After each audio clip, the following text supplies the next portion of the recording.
তো জানাতে সেখান থেকে যুক্ত হচ্ছেন সহকর্মী ইমতিয়াজুর রহমান।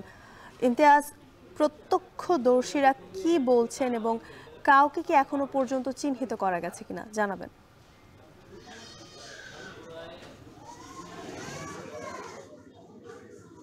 যদিকা গতকাল রাতে ভোলার চরনাবাদ এলাকায় মূলত ভোলা যেই সদর উপজেলার জামে মসজিদের খতিব এবং ভোলা ইসলামী ঐক্য আন্দোলনের জেলা সেক্রেটারি আমিনুল হক নোমানীকে তার নিজ বাসভবনে এশারা নামাজ পড়ার পরে যখন তিনি তার বাসভবনে প্রবেশ করেন, তার পরবর্তী কিন্তু একদল দুর্বৃত্তরা ধারালো অস্ত্র নিয়ে তার নিজ বাসভবনে তাকে কুপিয়ে জখম করা হয়। এরপর পরে কিন্তু স্থানীয় তার ডাক চিৎকার শুনে কিন্তু তাকে মুমূর্ষু অবস্থায় ভোলা সদর হাসপাতালে নিয়ে আসে এবং কর্তব্যরত যে চিকিৎসক রয়েছেন তিনি তাকে মৃত ঘোষণা করেন।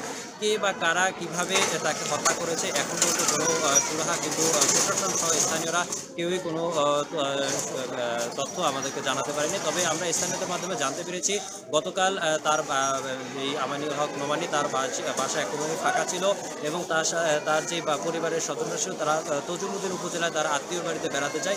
এর সুযোগে কিন্তু কিছু দুষ্কৃতিকারী তার বাড়িতে প্রবেশ করে তাকে নৃশংসভাবে হত্যা করে।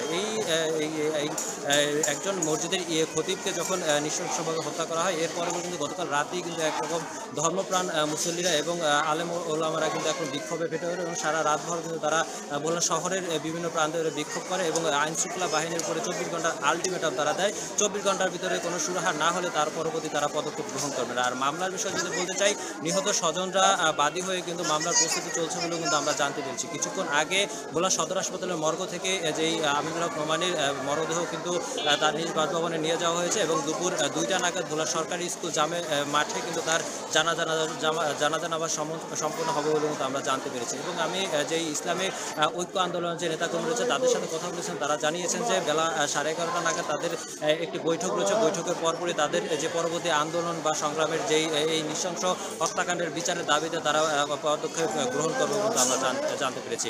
আর ভোলার যেই সদর থানার ওসি রয়েছে তিনি জানিয়েছেন যে মামলার তদন্ত চলছে বলে তিনি জানিয়েছেন। এই ছিল আমার কাছে ভোলা সদর হাসপাতালের সর্বতথ্য। ভোলার চরনাবাদ এলাকা থেকে যুক্ত ছিলেন সহকর্মী ইমতিয়াজুর রহমান, জানাচ্ছিলেন সেখানকার সবশেষ তথ্য।